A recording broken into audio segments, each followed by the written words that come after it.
Ngayon, yung pag-aaralan natin ay patungkol sa storm. Oh, may storm talaga yan. Ang Biblia nagtuturo niyan. Si Apostle Paul naranasan yan. Acts chapter 27. Acts chapter 27, ang salita ng Diyos. Siya ang tunay na nakaranas ng literal na bagyo sa buhay. At pag binagyo ka talaga, mahirap talaga yan. Dahil sobrang maraming problema. Dito po sa ating babasahin ay tala ng kasaysayan ni Apostle Paul nung siya ay papunta sa Roma. So, siya po yung isang apostol na nakapasok sa Roma. Hindi po si Pedro. Kaya yung tuturo ng Catholic Church na si Peter ang first Pope of Rome ay maling-mali kasi walang tala sa salita ng Diyos na si Pedro ay pumunta ng Rome, kundi si Apostle Paul. At saka mali pa rin po ang pagiging papa niya, the first Pope of Rome, kasi may asawa si Pedro. Ang mga papa, walang asawa. Oo, naniniwala sila sa celibacy. So, hindi sila nag-aasawa.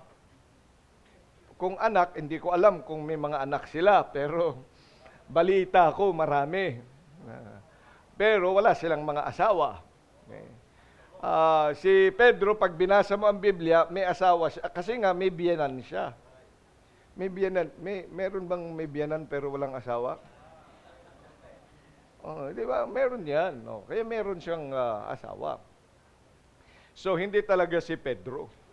Okay? At saka ang mga pope, ang mga nagiging papa, yung tinatawag nilang Holy Father nila, ayan ay mga mayayaman at saka mga nakapagtapos. Si Pedro hindi naman fisherman. Mas maigi pa nga si Paul kasi si Paul, yan ay lawyer, leader. Pero hindi nga siya talaga ang Pope. Kasi nga, wala namang Pope sa Bible. Okay? Walang Holy Father na tao sa Bible. Kundi iisa lang ang Holy Father, but He is in heaven. Our Father which is in heaven. Wala siya sa dingding, di ba? Wala siya sa dingding. Ama naming nasa langit. Hindi yung ama naming nasa dingding. Di ba? Nasa langit ang Diyos. Okay? Amen? Oh. So si Apostle Paul, siya ay papunta ng Rome sa pagkakataong ito. Dahil nag-request siya na pakinggan ng hari. Yung sumakop noon sa buong Asia by that time. Rome ang nangunguna, the Roman Empire. Yun yung seat of government. Dahil inakusahan siya ng kanyang mga kababayan na siya ay pestilent fellow. May ginawa siyang masama sa kanilang bansa. Pero sa totoo, ang kanyang kasalanan lang ay ang pangangaral ng salita ng Diyos. Pangangaral ng gospel na si Jesus Christ ay ipinakos nila sa krus, pinaratangan ng kasalanang hindi naman siya ang gumawa, pinakos siya sa krus, namatay, inilibing at muling nabuhay. At sa pangangaral niyang yan, yung mga tao nagpapako sa kanya sa krus, nag-akusa sa kanya, nasasaktan sila kasi buhay pa sila noon. Nandoon yung Pilato, nandoon yung mga leaders ng Jerusalem, buhay pa sila noong ipinapangaral na ni Apostle Paul na si Jesus Christ ay pinatay nila doon sa krus ng Kalbaryo. Kaya nasasaktan sila, kaya nagagalit sila sa kanya. So when they preach the gospel, ganun po yun nangyayari. Yung mga pasimuno ng kamatayan ng ating Panginoong Kristo sa krus ng Kalbaryo, nagagalit.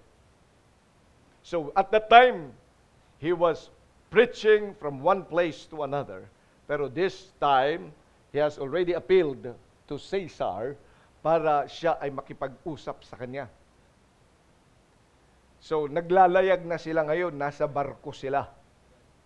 Kasi wala pang eroplano noong panahon yun. Pero barko meron.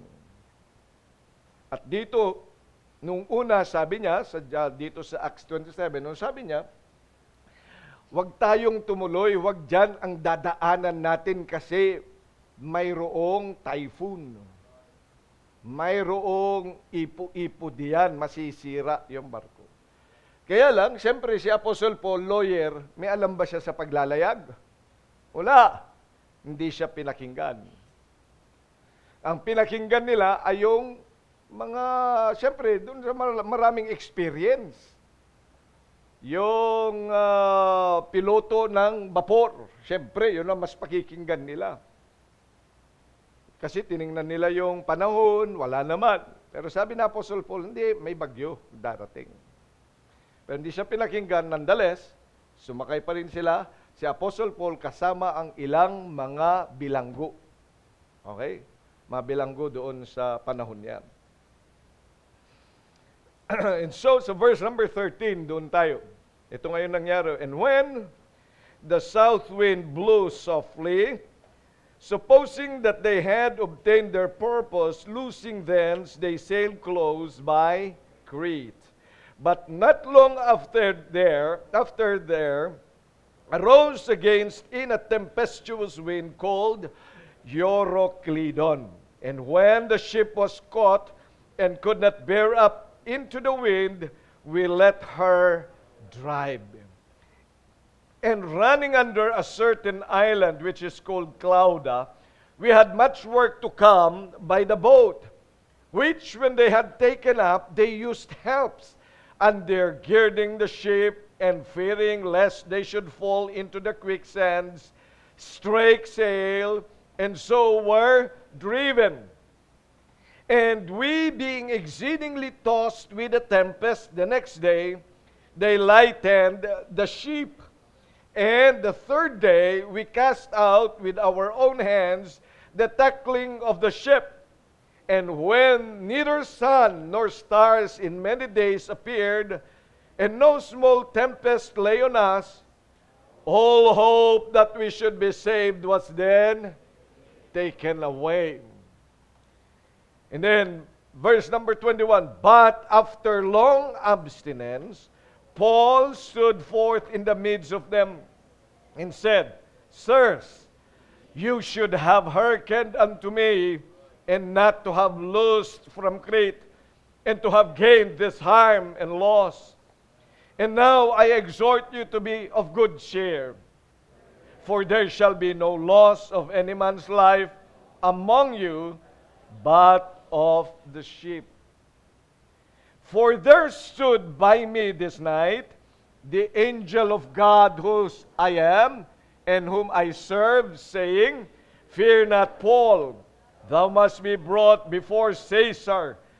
And lo, God hath given thee all them that sail with him. Wherefore, sirs, be of good cheer, for I believe God, that it shall be even as it was told. Howbeit, we must be cast upon a certain island. Alam ko po ninyo, nais ko pong tingnan natin that in the midst of this storm, in the midst of him being not followed, hindi siya pinakinggan, yet he said, I believe God, for I believe God, that it shall be even as I was told me. Yun po yung dapat natin maintindihan. For I believe God. Can you say that? For I believe God. Do you really believe in God? Yes, sa pagkakataong ito ay gusto nating makita kung paano niya ipinamalas sa atin ang belief na ito sa Diyos na kanyang pinaniniwalaan. Marami sa ating panahon, marami sa atin marahil nagsasabi naniniwala din tayo sa Diyos. But there are certain things that we really do not believe in Him. Kaya nga ho, ay gusto makita natin that in the midst of this storm, where Apostle Paul was, and with his companions, that he indeed believed and showed, and it happened as what he has believed. At yun po rin ang kailangan ng ating panahon ngayon, na dapat lang makita natin bilang mga nagsasabing nanampalataya sa Diyos, ang mga bagay na dapat patibayin natin sa ating pananampalataya. Ano yung mga paniniwalaan natin patungkol sa Diyos? At anong dapat na maging matibay sa atin para tayo sa gitna that there is storm in our lives ay mananatiling matatag, stabilized, at ang kalooban ng Diyos ang siyang masunod sa ating buhay. And I believe with all my heart, ang plano ng Diyos ay hindi para sa ikasisira mo at ikasisira ko. Dakilang Diyos, pagpalain mo po ang inyong salita at maiksing panahon na amin pong gugugulin upang aming tingnan ang mga bagay na sinasabi ni Apostle Paul kung saan siya naging matatag, naging matibay sa pananampalataya sa inyo. Help me also, Lord, that through this text na amin pong titingnan ngayon ay maging kinabangan po sa bawat isa sa aming nagsasabing kami ay nananampalataya sa inyo. Maraming salamat po sa pagkakataong ito. Sa pangalan ng Panginoong Hesus. Amen. Okay, please take your seats.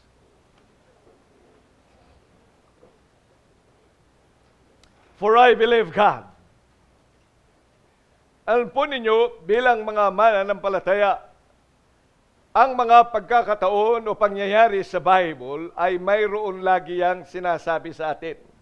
Marahil ay hindi na kagaya ni Apostle Paul na tayo ay nasa dagat at marahil ay makararanas din tayo ng storm. Pero bilang mga naririto, we can also by spiritual or emotional our standing, we can be facing our own storms.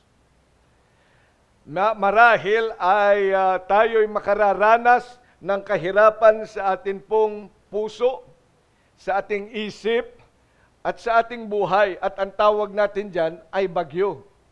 Kung bagyo sa buhay mo'y dumadalaw. Nadalaw lang yun. Parang yung langaw. Nadalaw ba siya? Diba? Kailangan bugawin. Amen. At hindi ko alam kung bakit nandyan, pero nadalaw lang. Amen. So bilang isang mananampalataya, are you saved? Bakit mahina yata? Ano? Kung ikaw ay ligtas, totoong ligtas ka na, tiyak mo na pupunta ka sa langit. Magsabi ka nga ng malakas na amen. Yung iba naman naligtas, pero naririnig niyo ba ang tanong ko? Kung ikaw ay ligtas, well, ang sabi ng Panginoon, makakaranas ka ng bagyo sa buhay. Huwag mong sabihin na nung naligtas ka na, ay alam mo, maligtas ka lang, tumanggap ka lang sa Panginoong Kristo bilang tagapagligtas, mawawala lahat ng problema mo. Mawawala ho yan kung uuwi ka na sa langit. Kasi sa langit, there would be perfect place. And I love to go to heaven. Kayo, gusto nyo sa langit? Kasi doon, walang sakit.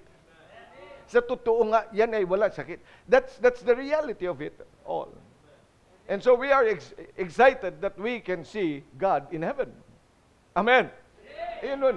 Maliban lang na ikaw ay playing safe. O kaya ikaw ay nagdadalawang isip. Do you believe in heaven? If you believe in heaven and we are going there, dapat talaga masaya tayo. At ang sabi nga na salita ng Diyos, we are but pilgrims. Tayo'y naglalakbay na patungo na ng langit. Hindi yung, kaya ko ginagawa ito, baka sakaling makapunta ako sa langit. Maling pananampalataya yan. Dapat lang, ikay naglalakbay kasi patungo na ako sa langit. At ang atin pong buhay at ang ating pananampalataya ay nakasandal lamang sa ginawa ng Panginoong Kristo. Hindi ba sabi niya, I am the way, the truth, and the life, and no man comes unto the Father but by me. Kaya tayo ay nakatatalos na nakatitiyak buong puso, walang pag-alinlangan. Ako mismo, I know I am going to heaven when I die. At ang paglalakbay ko ngayon ay naglalakbay ako at patungo na ako sa langit. Hindi ako naglalakbay para sakaling makapunta ng langit. No! I am already going to heaven. But my life now is aligned to the life that God wants me until I see His face in heaven. Yan po ang totoong pananampalataya. Pero sa ating paglalakbay, kagaya ng paglalakbay ni Apostle Paul, doon patungo sa Rome para makausap niya yung hari, there will always be a storm. Kaya ho, bilang mga mananampalataya, ay huwag kang magtaka kung ikaw man ay nakararanas ngayon ng mga pagsubok sa buhay mo. Magmula nung ikaw ay tumanggap kay Kristo, akala ko'y pupunta na ako sa langit, ako ay anak na ng Diyos. Bakit parang ako'y pinabayaan? Parang lang. Hindi ka talaga pinabayaan. Mayroon lang plano ang Diyos para sa buhay mo. At kinakailangan lang ayusin mo ang pananampalataya mo sa Diyos. Kaya ang sabi ng Panginoon, for I believe God. Dapat ay maintindihan mo kung paano ang pananampalatayang yan. Ano ba yung pananampalatayang yan sa Diyos? Na meron si Apostle Paul. Well, he believed, number one, in the providence of God. Alam mo yung ibig sabihin ng providence? Yung kalooban ng Diyos ay masusunod kahit na ano pang mangyari sa mundo as you go and work for that will of the Word of God. Ulitin ko ha. May plano ang Diyos sa iyo. May kalooban ng Diyos sa buhay mo. At maliwanag yan. Tinatahak mo yan. Kaya bilang isang tao, meron kang mga plano. Meron ka mga nakikita na dapat mong gawin at dapat mong iwasan. Pero dumarating pa rin sa pagkakataon na habang ginagawa mo naman yung alam mong kalooban ng Diyos, ay meron pa ring problema. Kumbaga, bakit may balakid? Gusto mong pumunta sa kabilang dako. Pagkatapos, bakit nung paglakbay mong ganyan, may ilog pala. Pagkatapos nung nakatawid ka na sa ilog, meron palang bundok. Biro mo yun ang bagay na dapat nating tandaan. The providence of God. May mga bagay that are unexpected. You see, dito sa panahong ito, sabi ni Apostle Paul, nabasa natin yan. Ang sabi niyan, sa verse number 24, Paul, thou must be brought before Caesar. Kasi yun din yung desire niya, makapunta doon. At kalooban ng Diyos na makita niya at makipag-uusap siya diyan. Pero ngayon, nung nakita niya, ay pinakita ng umpisa ng Panginoon, mayroong bagyo. Huwag tayo dyan dumaan. Pero yung mga kasama niya, hindi naniwala. Kaya pagdating nila doon, ayan na nga. Kaya hindi ba guys sinabi nga yan sa verse number 21? But after long abstinence, Paul stood forth in the midst of them and said, Sirs, you should have hearkened unto me and not have loosed from Crete and to have gained this arm. Dapat nakinig kayo kasi sa akin noon eh. Paano pa ako makakapunta? You know, if you do not believe in God's providence, you would say, paano pa ako makakalis? Kaya may kasalanan. Maninisi ka na ngayon. Ang dami mo nang sisisihin. Alam mo kung bakit? Because you do not believe in the providence of God. Pag sinabing providence ng Diyos, paraan ng Diyos, na kahit pa yan, alam mo na yan ang kalooban ng Diyos sa'yo, at may mga balakid yan, then maybe God is showing me another way, or maybe God is telling me that He's going to make a way for you. Doon ko nga lang naintindihan yan, pinakinggan ko yung awitin. God, ang sabi ng Panginoon, if you have faith, like this little mustard, you can tell this mountain, be thou removed. Nabasa niyo ba yun? Sa mga matagal na, marahil nabasa niyo yun. Sa mga bago, ito yun. Sabi ng Panginoon, kapag meron kang maliit na pananampalataya, sasabihin mo lang dyan sa bundok na yan, umalis ka nga dyan. aalis yan. Pangako ng Panginoong Kristo. Hindi naman inalis ng Panginoon. Ang gagawin ko na. Kasi ayaw ng Diyos na tanggalin yan. Kasi ang gusto ng Diyos, daanan mo yan, dumaan ka. May paa ka naman, dilakarin mo. Kasi gusto ng Diyos na lumakas ka. Kasi gusto ng Diyos, kaya hindi niyan tatanggalin yung bundok na yan. Kasi gusto niyan, lumakad ka para makita mo pa ang mga blessing ng Panginoon habang ikaw ay naglalakbay. That is the providence of God. Yan sinasabing providence ng Diyos, hindi ko nakuha yung gusto ko. Ay, hindi mo nga nakuha yung pinapanalangin mo. But God has put some blocks there because of His presence. That dapat maintindihan mo, it is Him who is going to plan for your life, not me and not you. Ano matutunan natin bilang mga anak ng Diyos? May mga gusto tayo sa buhay natin. I wanted really to go and study for medicine. Kaya lang ay hindi talaga, bagsak sa UP. Dagang iniyak ko yan. Gusto kong mag-aaral yan sa Diliman, yun sa madilim na lugar. Sa Diliman, dyan sa Maynila. Kasi gusto kong kumuha ng medisina sana pagkatapos na makakuha ako diyan. Hindi nga ako, pero may 3 buwan, nakala ko'y tapos ng buhay ko. Hindi talaga ako lumalabas sa amin. Nahiya ako. Gusto kong makapag-aral. Kaya nga wala na buhay. Buti na lang. Hindi nilaw ng Diyos.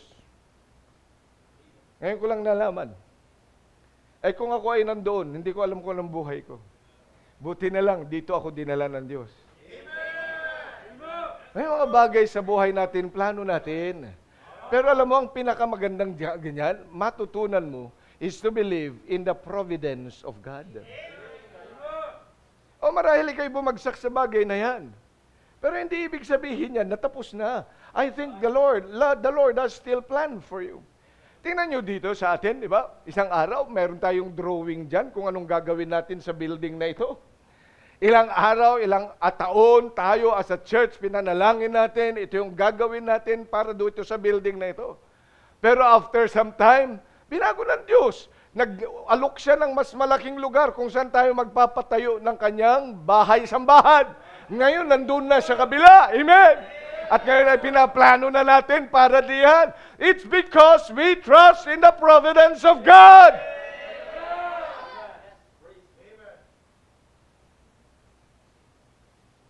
Kaya kung minsan may mga bagay sa ating buhay that God does not allow, alam mo, sumunod ka lang sa kanyang providence. Amen. Maliwanag naman sa kanyang salita. Tandaan ninyo, maging si David, doon sa panahon niya, kung kayo nagbabasa ng buhay ni Haring David, pagkatapos ay kasama nung kanyang mga mahal sa buhay, kasama nung mga na kinuha ng mga Amalekites. Pagkatapos ay ang tanong niyan, nung kinuha ng mga Amalekites, yung lahat ng mga ari-arian nila, lahat ng mga mahal nila sa buhay, kasama yung mga kasamahan niya. Ang kanyang tanong sa Panginoon, mare-recover ko pa ba ang lahat ng mga yan? Ang sabi ng Panginoon, mare-recover mo. They pursue them. Pinursu niya, pero hindi niya alam kung saan sila mag-i-start. But they've got to pursue. Pagdating niya doon, may nakita sila na isang tao na parang patay na. Pagkatapos kinausap nila, inayos nila yung taong yun. Hindi nila akalain na yun palang magiging susi para nila makita kung nasaan ang mga Amalekites. Dahil nga diyan, that's God's providence. Kung pinabayaan lang nila, pinatay lang nila yung taong yun. Pinabayaan nila kasi may sakit naman na, baka sila mahawa. Pero dahil sa awa niya, dahil tao rin yun, na nandoon na may sakit, humihinga pa, ay kanilang tinulungan, pinakain, at lahat ng mga bagay na yan, pagkatapos siya pala magiging susi para madala sila doon sa mga Amalekites. You know, that's God's providence. Dapat kung ikaw ay Kristiyano, matuto ka na magmampalataya, pagtibayin mo kung alam mo ang kalooban ng Diyos sa buhay mo, ay magtumibay ka ng kalooban ng Diyos ay masusunod because it is an alterable, ang tawag natin, unalterable providence of God. Hindi yan mababago yung plano niya sa buhay mo. Although hindi mo alam kung ano yung eksaktong gagawin niya, but He will make sure your plan will be, His plan for your life will be done. Magtiwala ka lang sa kanyang providensya. Yan ang tawag natin dyan, the providence of God. Yung mag-a-adjust ka doon sa kanyang gustong gawin sa buhay. Kasi tayo, di ba mga smart aleck tayo? Marami mga smart aleck sa atin. Pagplano natin ito, pagkatapos, nung hindi nagawa, "Hoy, gising! Gising! Upo ng maayos! Upo ng maayos!" Ba't ka kasi nagpuyat? Hindi, nasa likod mo, iha, hindi ikaw. Oo.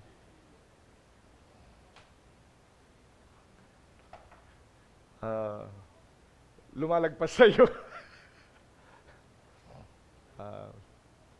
Kakilala ko kasi yun. Kaya, naawa naman ako. Providence ng Diyos. Bilang mga anak ng Diyos. Yun yung providence. Di ba, smart aleck tayo? Smart aleck.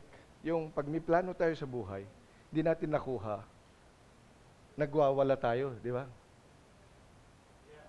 Nagwawala ka. Kasi hindi mo nakuha. Plinano mo pa naman eh. Lahat planong planado na. Plansyadong plansyado na, pagkatapos hindi pa rin nagawa. Ay paano nga ayaw ng Diyos? He wants you to see His providence. Ito yung sinasabi ni Apostle Paul, hindi na siya nanisi. Sinasabi lang niya yung katotohanan. Alam nyo, kasi sabi ng Diyos sa akin, pero, ito, I believe God. Alam mo bakit? Sabi niya, you must, He said, for there stood by me this night the angel of God, whose I am and whom I serve. Kaakibat nung providence na yun ng Diyos is the presence of God. Naniniwala siya na marahil, okay, there is a storm. The ship is going to be destroyed. Pero dahil nga ang Diyos, andyan yung kanyang providence, yet not only that, He left, but He is always there. Kasama natin ang Panginoon. Kinausap niya ako. Sabi na, at itong for the angel of God. You know, He's speaking about our Christ. For the angel of God, whose I am and whom I serve. Kaya nga, hindi yung anghel talaga yan na anghel na ministering spirit yun. Kasi sino bang pinaglilingkuran ni Apostle Paul? Of course, ang Panginoong Kristo, Paul, the servant of Jesus Christ. So he's talking about the angel of God na ito ay ang Panginoong Kristo. Kasama ko siya. I know His presence. I am serving Him. Dapat yan ay maging matibay ang bawat isa sa atin. Kung nakita mo isang araw, ikaw ay tinawag ng Diyos, ikaw ay nag-full-time ng gawain ng Panginoon, and then alam mo na ikaw ay tinawag ng Panginoon, may mga mangyayari sa buhay mo. But you see, you've got to believe God, believe in His providence, and believe also in His presence. Minsan kasi kapag hindi na natin kita ang daan, pag may mga problema na natin sa buhay natin, parang pinabayaan tayo, hindi ho, kahit kailan hindi nawala ang Panginoon. Ikaw lang ang nagwawala, tayo lang ang nagwawala kasi smart aleck tayo, gusto natin, I am the captain of my soul. Ito yung plano ko, bakit hindi nasunod? Hindi man nasunod yung plano mo, pero may plano ang Diyos. Ang plano ng Diyos, mag-full-time ka. Ang plano nga ng Diyos, ikaw ay maging missionary. Ang plano ng Diyos, ikaw ay maging pastor. Ay di gagawin niya ng Panginoon. Medyo may mga problema lang, then you trust Him. I believe God. I believe in His providence. I believe in His presence. Hindi kahit kailanman nawawala ang Diyos. Do you believe that He is present, ever present with you? God is in every place, beholding the evil and the good. Dapat yun na maging matibay sa puso mo, kapatid. Para hindi ka pabago-bago ng iyong mga gawi. You see, he believed in God, and so believed in His promise. And then, of course, he believed in His presence. And of course, he believed in the unchanging Word of God. Tingnan niyo sa verse number 24. For there stood by me this night the angel of God whose I am, and whom I serve, saying, Fear not. Paul, thou must be brought before Caesar, and lo, God hath given thee all them that sail with you. Alam nyo, masasabi mong kasama mo ang Diyos kung kasama mo ang katotohanan ng Kanyang salita. Basta maging maliwanag lang. Tinawag kang kumanta sa choir, anong pinanghahawakan mong salita ng Diyos? Kaya marami sa atin nawawala. Kasi nga wala ka naman pinanghawakan eh. Anong pinanghawakan mo? Sarap palang kumanta doon, nakaupo doon sa tasa.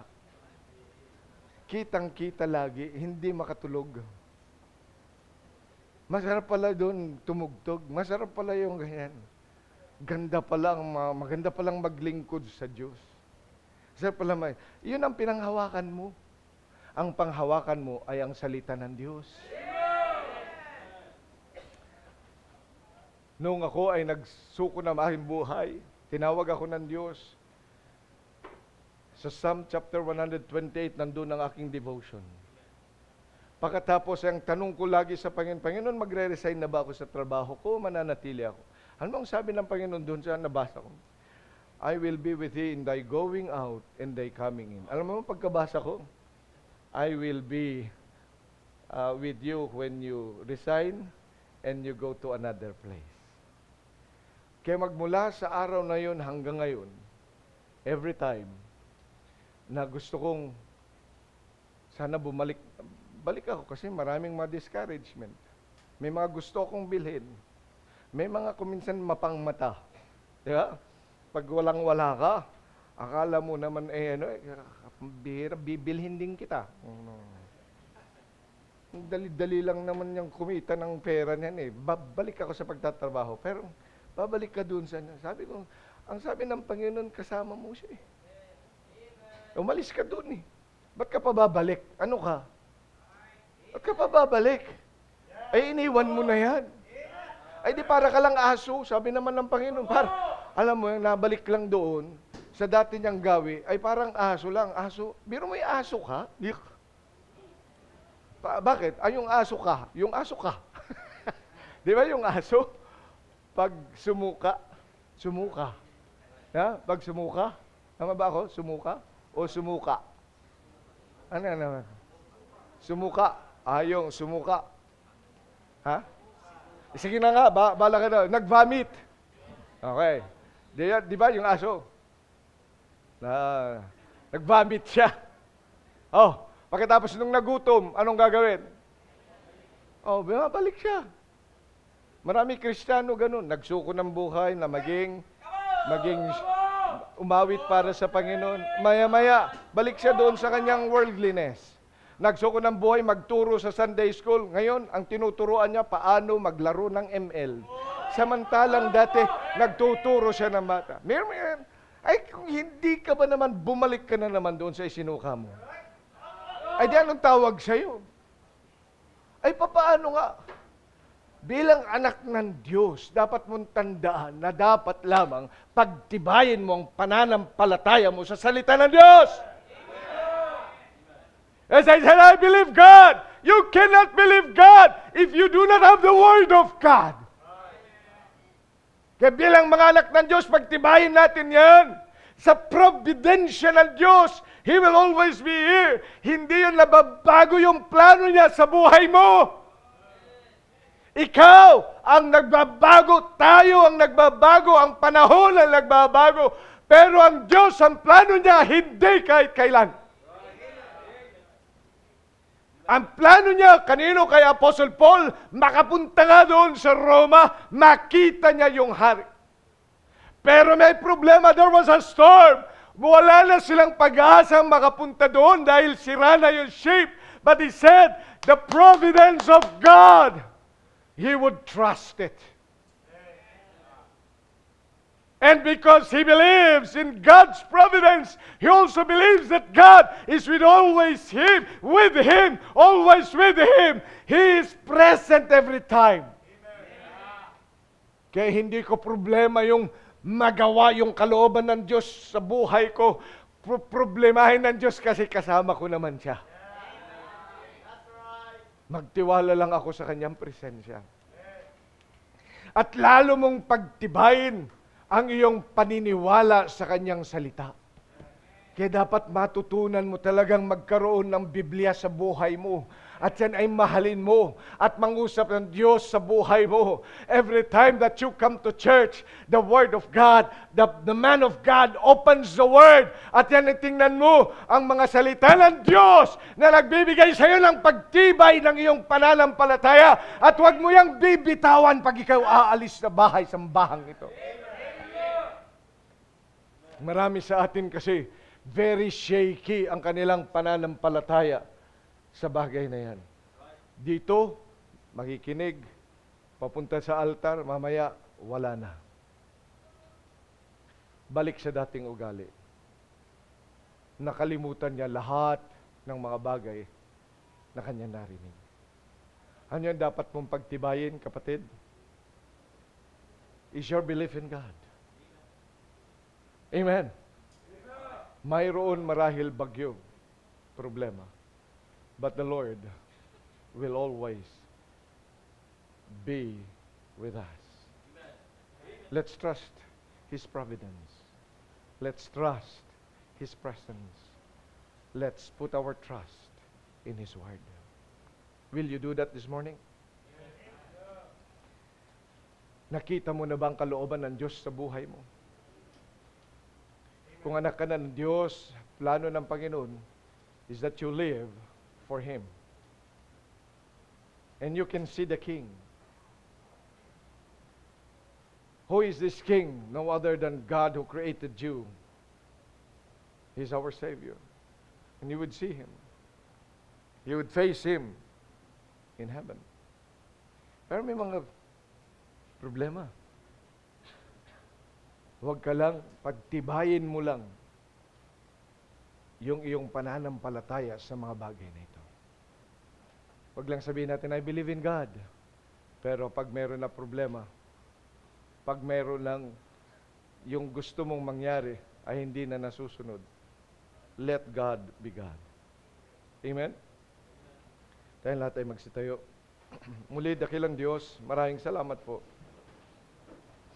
sa pagkakataong pinagkaloob mo po sa amin. I-bless mo po ang mga naririto ngayon. Na kagaya ni Apostle Paul ay maging matibay. Yung amin pong pananampalataya sa inyo. Ikaw po, Panginoon, ang manguna. Forgive us for trusting our own will, for trusting the things that just we see but not you. Kaya po sa umagang ito, pagtibayin mo po ang bawat isa sa amin. Maraming salamat sa pagkakataon nito. Sa pangalan ng Panginoong Jesus. Amen.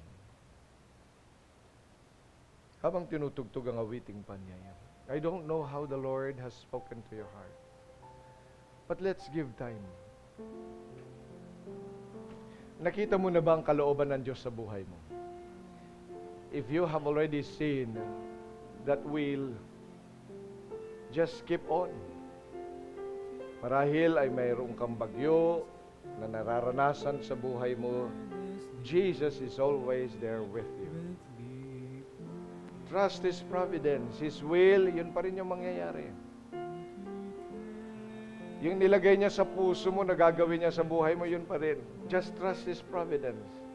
Just trust His presence. He is always there. And just make sure that you build your life on the very Word of God.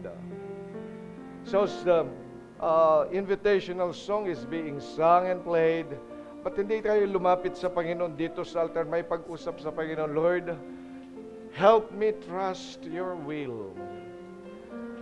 Sa mga pagbabago sa plano ko sa buhay ko, I still believe in your providence. Here am I. Ika'y tinatawag ng Diyos, tinawag ng Panginoon. Whatever is the storm in your life, na gaya ni Apostle Paul, ilapit mo lang sa Panginoon. Hindi ko alam ang pinagdadaanan mo, kapatid. Pero kinakailangan lang pagtibayin mo ang iyong pananampalataya sa Kanyang providence, sa Kanyang pag-aakay sa atin sa mga bagay na yan. Pagtibayin mo lamang ang iyong pananampalataya sa Kanyang presensya, hindi siya kailanman lumayo sa iyo. Andyan lagi ang Panginoon sa iyo, kapatid. Hindi kailanman siya lumayo sa atin. Kung feeling mo nag-iisa ka na nagda-struggle sa buhay mo, wala naman nakakaintindi sa iyo, ay nandyan ang Panginoon. He never left. At dapat mo laging pagtibayin ang mga bagay sa Kanyang salita. Alam mo, yung naiisip mo, yung salita ng iba, yung komentaryo ng iba sa iyo, marahil yun ang magbibigay sa iyo ng pagdadalawang isip. Pero dapat ang iyong kaisipan, ilagak mo lamang dyan sa salita ng Diyos. Dahil ang salita ng Diyos, yan ang totoo at hindi nagbabago kahit kailan. Ipanghawakan mo yan, kapatid. Maraming mga tukso at mga bagyo na darating. Pero dyan mo pagtibayin sa salita ng Diyos. Memoryahin mo, aralin mo lagi, sabihin mo, these words of the Lord should not depart out of thy mouth, but thou shalt meditate therein day and night. Yun ang sinasabi ng ating Panginoon. Kaya bilang mga anak ng Diyos, ilapit mo lang yan sa Panginoon. Lay it down in the altar. Amen.